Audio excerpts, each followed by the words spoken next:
ఏంటి మా వాళ్ళ గెట్ టుగెదర్ ఎలా ఉంది? పోలా అదిరిపోలా అసలు. బానే చేశారండి, బాగుంది. అయినా నువ్వు ఒకటి గమనించావా?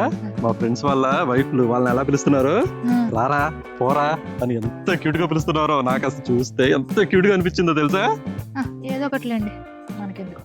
అయినా నేను నిన్ను ఒకటి అడుగుతాను, నువ్వు కాదనకూడదు. ఏంటండి? నువ్వు కూడా నన్ను ఏరా రారా పోరా అని పిలవచ్చు కదమ్మా. ఎంత అయ్యయ్యో. క్యూట్ గా ఉంటుందో వినటానికి అసలు. అయ్యో రామరామ, ఇయ్యేం పాడలవాట్లండి మీకు? మన ఇంటా వంట లేదు. ఎప్పుడు చూసినా ఏవండి రండి పొండి తినండి తాగండి అయినా కొంచెం క్యూట్ గా రారా పోరా అని పిలవచ్చు కదమ్మా నన్ను. నాకు అంత క్యూట్ గా ఉందో అది వినటానికి. చాలా ఎవరుకోండి, తోటోళ్ళు తొడగోసుకుంటే మెడగోసుకునే సన్నాసి వెదవకలాగా, పులిని చూసి నక్క వాతలు పెట్టుకున్న పింజారి వెదవకలాగా ఏమిటండి ఇది?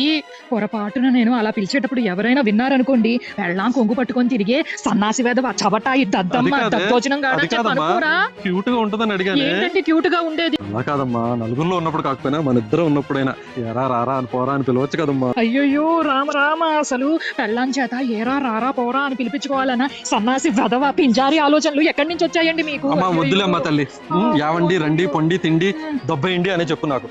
అయ్యయ్యో రామరామ, ఈ వెదవకి అయ్యయ్యో చిచ్చి ఏమిటో ఈ ఆలోచనలు ఈయనకి, దేవుడా భగవంతుడా.